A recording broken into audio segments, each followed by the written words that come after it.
What up everyone, Clayton here, and today we're back with another Skyrim build. This build was recommended by Johnny Stribling.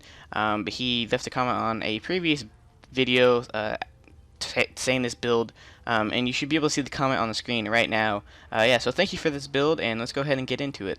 The WindWalker is the name of this build, and it is a Redguard. He was a Redguard fighting for Hammerfell against the Thalmor, and during the battle or the war, he was captured by the Thalmor and became a prisoner of war. He told some of the secrets to the Thalmor after being tortured, and after the war was over, or after the Thalmor left Hammerfell or retreated, he couldn't go back to his warband or his army because they wouldn't allow him, and they exiled him from Hammerfell.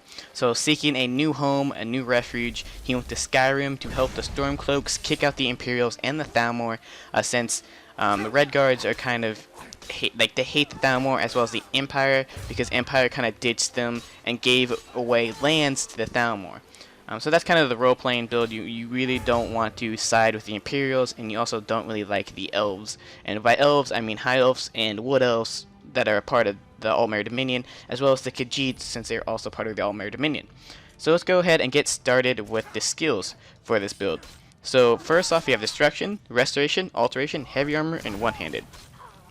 There'll be some variation between this build, since there's a lot of things with the Dragonborn DLC in here. So you can just kind of replace that with things that are in the base game, and some skills might be a little bit different. First, for Destruction, you'll be using Adapt Destruction is what you want to get, because you'll be using a Whirlwind Cloak to knock up enemies that are around you. This is part of the Dragonborn DLC. You can replace the cloak with any other cloak you have in the game. It just kind of depends on what DLC you have. And then for Restoration, you have Respite you can get, which will make you regen stamina when you cast healing spells, as well as this Void Death, which is kind of cool, which allows you once per day heal 250 points automatically if you fall below 10% health. So yeah, that's just used to keep you alive, and I think it's really cool, that Void Death perk. And then for Alteration, you'll be casting things like Paralyzed, Ash Shell, and Ash Rune to kind of paralyze your enemies, so you don't have to fight all of them at once. You can kind of paralyze some of the stronger enemies, take out the lower level enemies, and then go from there. And then for Heavy Armor, you might not use Heavy Armor. It's only for part of the build, so I'll get into that later. But you want to get Conditioning, that way your armor weighs nothing and doesn't slow you down when worn. And also, if I haven't said already, this build is more of a dual wielder. You'll be using a Scimitar and Wind Shield, which is a special Scimitar that you'll be using. So you want to make sure you pick up the dual wielding perks to do more damage.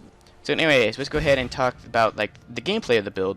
So pretty much what you do is that you'll be using Scimitar in one hand and a Wind Shear in the other. Wind Shear is a special Scimitar. When you attack, it kind of staggers your enemy, and sometimes when you bash with it, it knocks them away from you. So that's kind of the idea of the build. So you're going to need the Scimitar and Wind Shear, which you can get through the Dark Brotherhood questlines when you're on the Carlia to kill the Empire.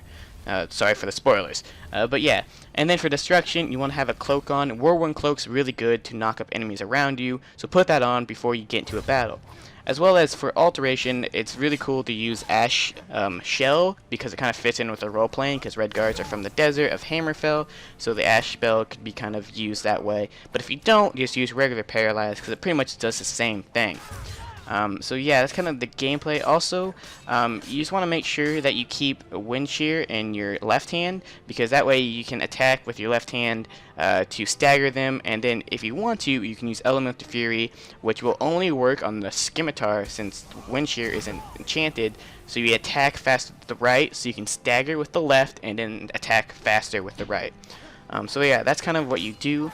Since we haven't really talked about shouts, we'll go ahead and talk about that before we get into armor. So for shouts, you want to get Elemental Fury, as well as Whirlwind Sprint, as well as a Cyclone is also a really good shout. The Cyclone will knock up enemies in a straight line, which it also can be replaced with Fusra Da if you do not have the DLC to get Cyclone. Yeah, so for armor, like I said, you'll be wanting Bold Mold armor, which is part of the Dragonborn DLC again, but if you do not have that, you can always use the Alikir Hood and Hammerfell Garb and Redguard Boots. And with the Bold Mold, you'll be getting the Alikir Hood as something you'll be using. And I think it looks really cool and really good for the role-playing. And like I said earlier, for the weapons, you have a Scimitar and Wind Shear. and you can use rings and any amulets that you really want and enchant them if you want, but it's not really part of the main build. Also, for your magicka health and stamina spread, you want to make sure you have a decent amount of magicka because you'll be casting shield as well as paralyze if you're using that, and you need a lot of health and stamina. The Redguards do have a racial ability to regen their stamina pretty fast, so you might be okay putting your stamina pretty low and just use the your battle fury, I think is what it's called. It might not be battle fury, but the Redguard racial ability to get your stamina up really quickly.